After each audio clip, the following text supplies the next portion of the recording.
তুমি ফোন ধরছিলে না বলে বাধ্য হয়ে এখানে চলে এলাম।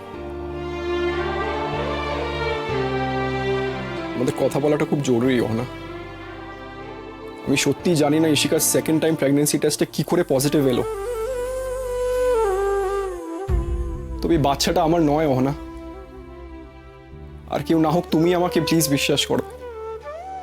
আমি আর দি ভাই মিলে আমার একজন গাইনেকোলজিস্ট বন্ধু ডক্টর হিরকের সঙ্গে কথা বলেছিলাম ইশিকার একটা ডিএনএ টেস্ট করানোর জন্য। ওই টেস্টটা করলেই না পুরো বোঝা যেত বাচ্চাটা কার। বাবা করতে দিল না।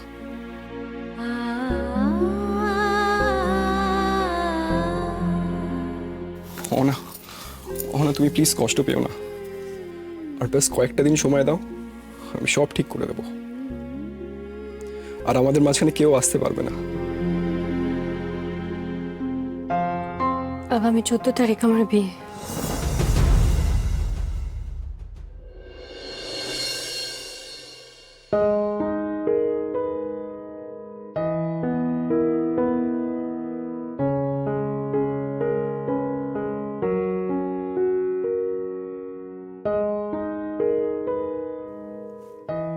নতুন জীবনে পা রাখার আগে আমি পুরনো কিছু মনে রাখতে চাই না। ছুঁয়ে যে সে যায়, চুল মেলে দেয় বাতাসে, প্রাণ খুলে যে কিছু গায়, দিন ঢলে ফের রাত আসে, তার মনের কথা ঠোঁটের কোণায় আজ বাঁশির মতোই সে গুনগুনায়।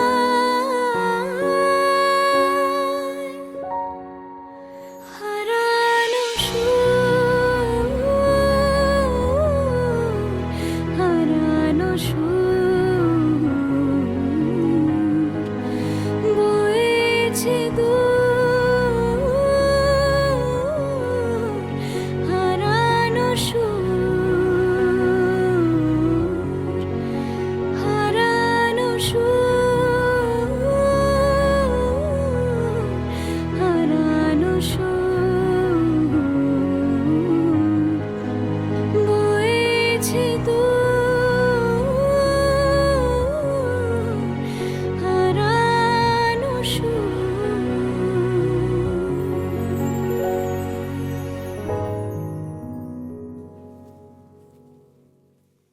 চাটা খেয়ে নে, ঠান্ডা হয়ে যাবে।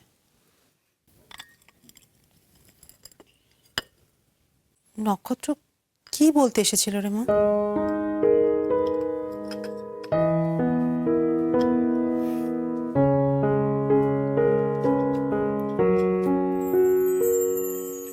রানীমা বলছি, আমার বেনারসির ব্লাউজটা বানাতে দিতে যেতে হবে, তো তুমি কি যাবে আমার সাথে নতুন দোকানে?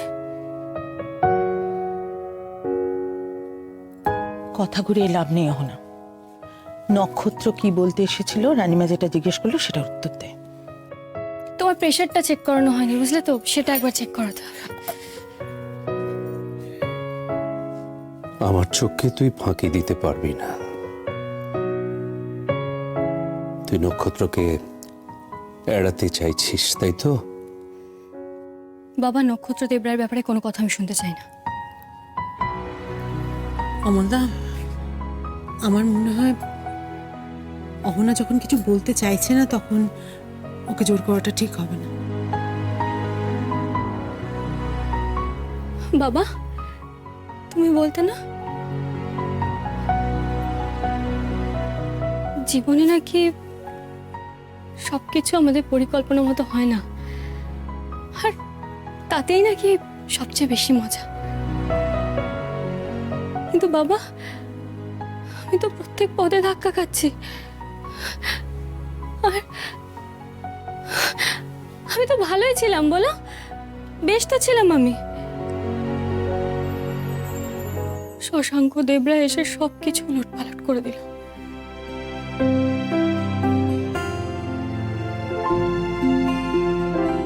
তোর গুরুজিকে তুই ভুল বুঝিস না মা।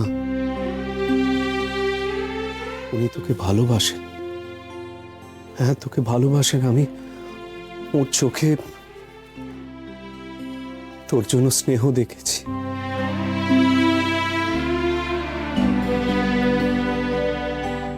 তোমাদের তিনজনকে আমি অনুরোধ করছি, আমার বিয়ে নিয়ে প্লিজ গুরুজিকে কিছু বলো না।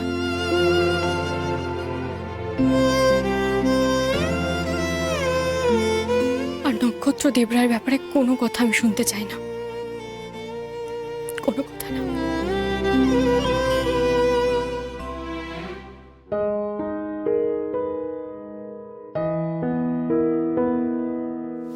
ভালো মা, ভাইয়ের মনের খুব কাছের মানুষ ছাড়া ভাইয়ের মন ভালো করা যাবে না।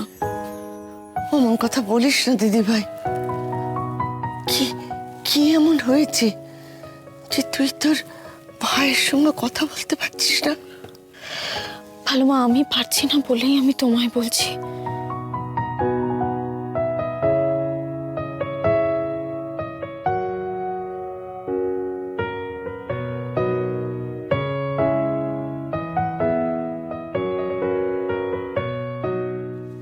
তাই তো বলি, মহল কেন থমথমে, রাজপুত্র যে চুপচাপ মন মরা। হায় হায় হায় হায়, সেই জন্য তানপুরা আর সেতারে ঝংকার উঠবে না, তবলায় বোল ফুটবে না, সানাই বাড়িতেই বিষাদের সুর। আলুমুলুম করছো কেন? কি হলো?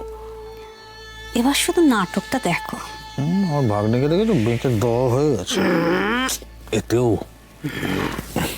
জীবনের সুরটাই তো চলে গেল ভালো মা, আর সুর খুঁজে পাবে কোথায়? অমন কথা বলে না।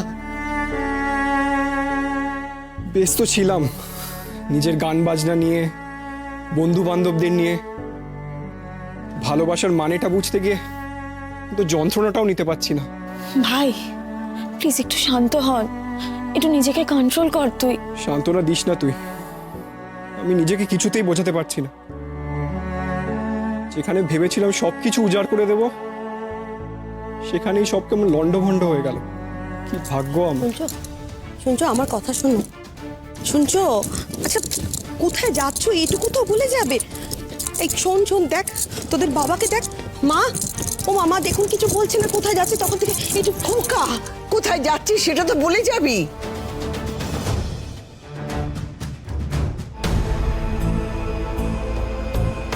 হ্যালো,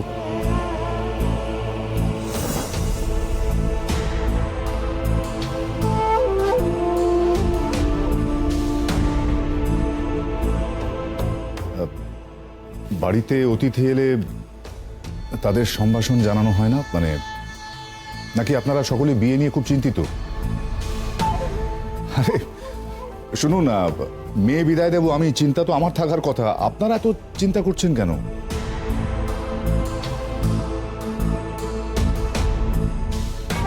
আসুন। Thank you. আসুন আসুন আসুন, আপনি নিজে নিজে চলে এসছেন। আজকে যে কি দিন আমাদের, কি যে ভালো লাগছে। এই ভালো লাগাটা মনে হচ্ছে শুধুমাত্র আপনাদেরই, বাকিদের তো এখানে সেরকম কোনো উচ্ছ্বাস। এই তো নক্ষত্র, বলছি সকলের সাথে পরিচয়টা করিয়ে দাও। সুরেন কাকা, তুমি তো এই বাড়িতে অনেক পুরনো, একটা কাজ করো না, তুমি বরঞ্চ ওগুলো ওর হাত থেকে নিয়ে নাও, নরে সোনাকে দিয়ে।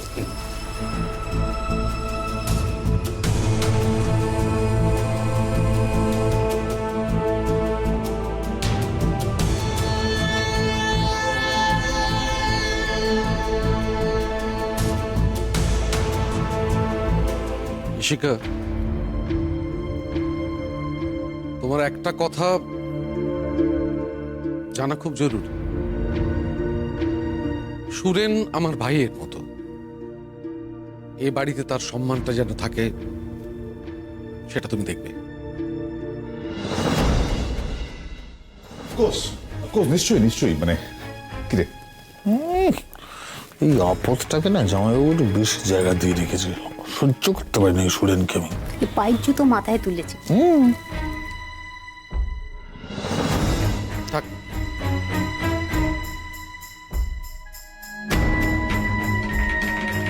থাক, পায়ে হাত দিতে হবে না। থাক মা থাক, ভালো থেকো।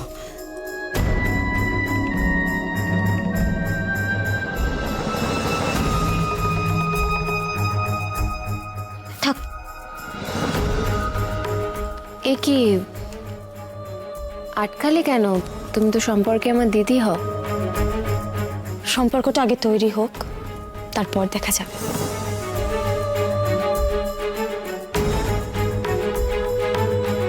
কেন বলো তো? তোমার কি আশঙ্কা আছে যে সম্পর্কটা নাও তৈরি হতে পারে? আমার আশঙ্কা তো তোমার শরীর নিয়ে। এত বড় একটা দুর্ঘটনা তুমি পেরিয়ে এলে, শরীরের এমন অবস্থা, আর এই অবস্থায় বেশি ঝোকাঝুকি না করাই ভালো, তাই না? না চাইতেই এমন পরিস্থিতি হয়েছে, একটু শান্ত হয়ে বসো। হ্যাঁ হ্যাঁ, একদম শান্ত হয়ে বসে থাকাটাই ভালো। যা একটা বিপদ গেল বাবা, ঠাকুর ঠাকুর। ঈশ্বর রক্ষা করেছেন। ওই যে মানে কি ঘনতর বিপদ, মানে ওখান থেকে মানে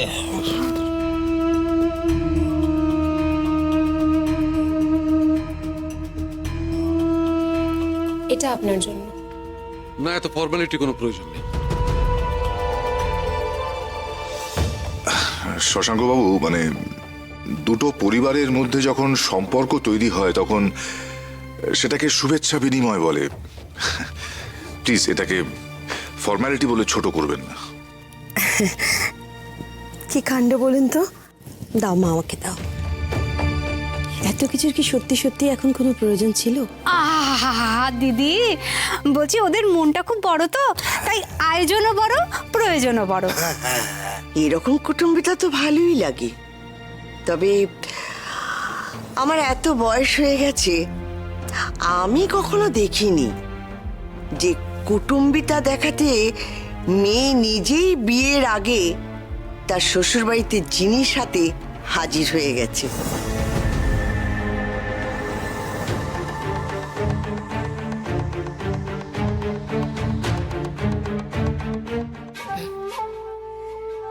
আসলে কি বলো তো ভালো মা, তোমাদের সময় তো মেয়েদের হাত পা বেঁধে জলে ফেলে দিলেও তাদের কিছু বলার ছিল না, কিন্তু এখন তো সময়টা বদলেছে।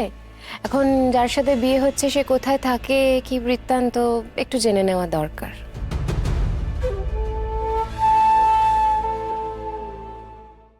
কথাটা একদম ঠিক বলেছো ঈশিকা, তবে তোমার ক্ষেত্রে পরিস্থিতিটা একটু আলাদা।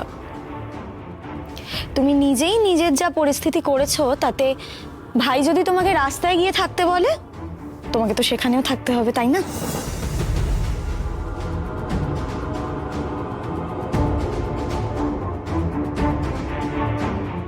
বাড়ি, প্রাসাদ, রাস্তা যাই হোক না কেন, যে মানুষগুলোর সাথে থাকবো তারা কেমন সেটা তো জানতে হবে, তাই না?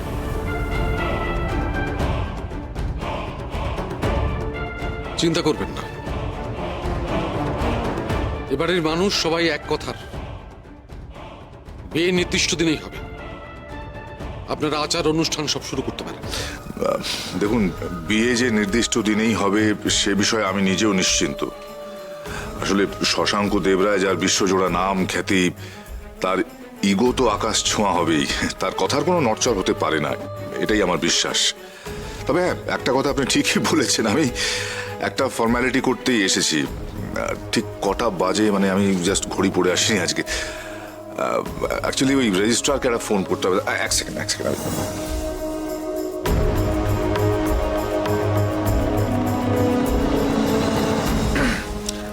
হ্যালো সুধাংশু বাবু, আমি আমি আমি হ্যাঁ, ডিকে কথা বলছি। ডিকে, আমি সরি আপনাকে আরেকবার ফোন না, একটু কনফার্ম করার জন্য ফোন করলাম। ছেলের প্যান কার্ড আর আধার কার্ড হলেই হবে তো? পাসপোর্ট আর ভোটার কার্ড? না না না, আচ্ছা আচ্ছা ঠিক আছে, আমি 8 ঘন্টার মধ্যে পৌঁছচ্ছি। হ্যাঁ, ওকে, বাই।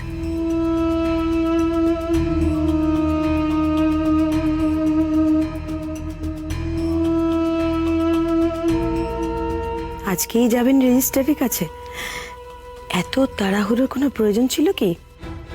আসলে ভালো মাদের সময় সবকিছু তো খারাপ ছিল না, তাই না? ওই যে একটা কথা বলতো না, শুভস্র শীঘ্রম, তাই না?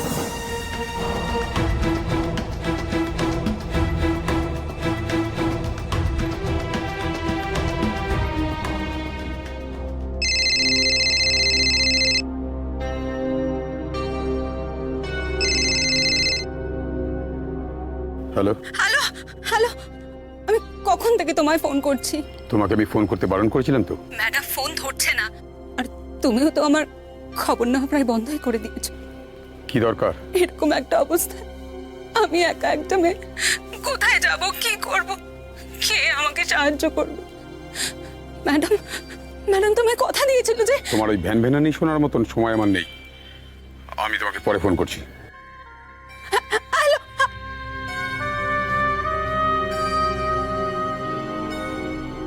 I am sorry to say, মানে আমি কিন্তু রেজিস্ট্রারকে ফোন করে বললাম যে 8টার মধ্যে, মানে আধ ঘন্টার মধ্যে ডকুমেন্টসগুলো নিয়ে যাব। আগে থেকে যদি জানিয়ে রাখতেন তাহলে খুঁজে রাখা যেত। এত ইম্পর্টেন্ট ডকুমেন্টস আপনাদের জানা নেই কোথায় আছে। মানে শশাঙ্কবাবু, নক্ষত্রকে নিয়ে আমার একটা ভয়। আপনারই তো ছেলে, মানে দেখুন আপনার আপনি খুব নামী একজন গায়ক, কিন্তু দায়িত্বশীল বাবা আপনি ততটা নন।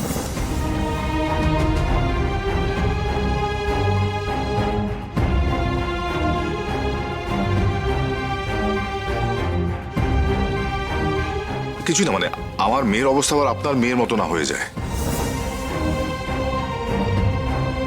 আপনার বোধহয় কোথাও ভুল হচ্ছে। সন্তান হিসেবে কোনো ভুল যদি আমরা করে থাকি, তার দায় সম্পূর্ণ আমাদের, আমাদের বাবার নয়।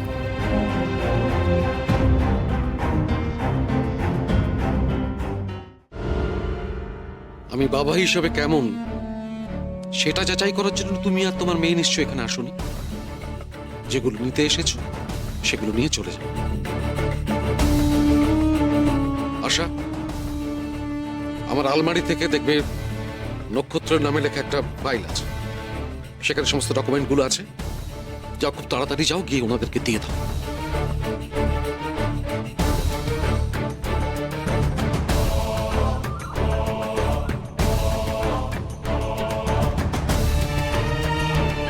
নক্ষত্র,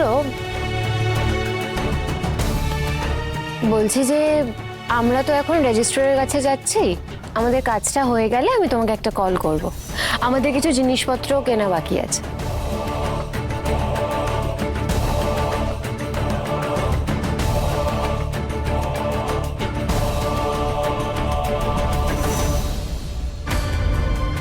থ্যাংক ইউ। কাজ শেষ হয়ে গেলেই আমি এটা ফিরিয়ে দিয়ে যাব। Thanks lot. ইশিকামা, চল। নক্ষত্র, বাই। আসি নক্ষত্র, আমার কাজ হয়ে গেলে ফোন করব, তখন মিট করে নেব।